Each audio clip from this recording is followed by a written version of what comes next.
Drills, great to see him, but we did get to see Alvin Kamara today. Yeah, I seen Alvin Kamara. He caught a nice play. It was a 7-on-7. Jameis not doing team stuff, but doing 7-on-7.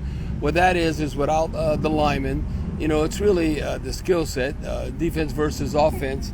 And Jameis Winston, nice pass on a wheel route to Kamara, ended up beating Pete Werner. So that would be a mismatch I would take any game or against any linebacker in the NFL. Not many covering that. Yeah, whether that would be, Jameis or Andy Dalton, they should be able to hit that play, Alvin Kamara. Another individual that started showing up, Mike, the last two practices, and probably we haven't been to all of them, but, the OTAs, and I still consider this like an OTA, is Kirk Merritt.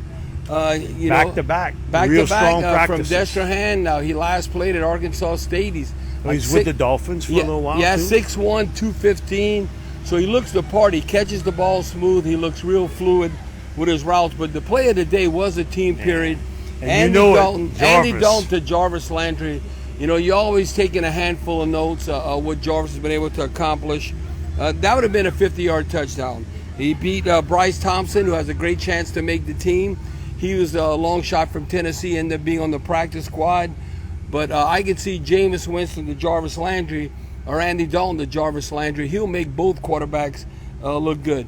I thought Bryce Thompson looked good in the drills. Right. And that was the only way he got beat on that big He got beat on the play with drills, Jarvis, but he's playing corner, playing nickel, free safety. Man, the more you can do, the best chance you got to make the team. Well, Mike, speaking of the more you could do, now Ian Book was in there, and they did a stunt. I think it was more maybe that Ian didn't pick up who was going to be the free guy coming, but you never let an A-gap right up the middle come free. They did a stunt to defense, and J.T. Gray, more you can do, would have ended up with a sack. And would end up having a sack. So, and we got to see Will Lutz too. Got to see Will Lutz, and like everybody's here. This might be the first mandatory minicamp in June that feels like August, though. I mean, how hot is August going to be? But they don't do 2 days anymore. And a coach commented on that. Coach Allen commented that I don't. That was the dumbest thing ever invented. Was 2 days.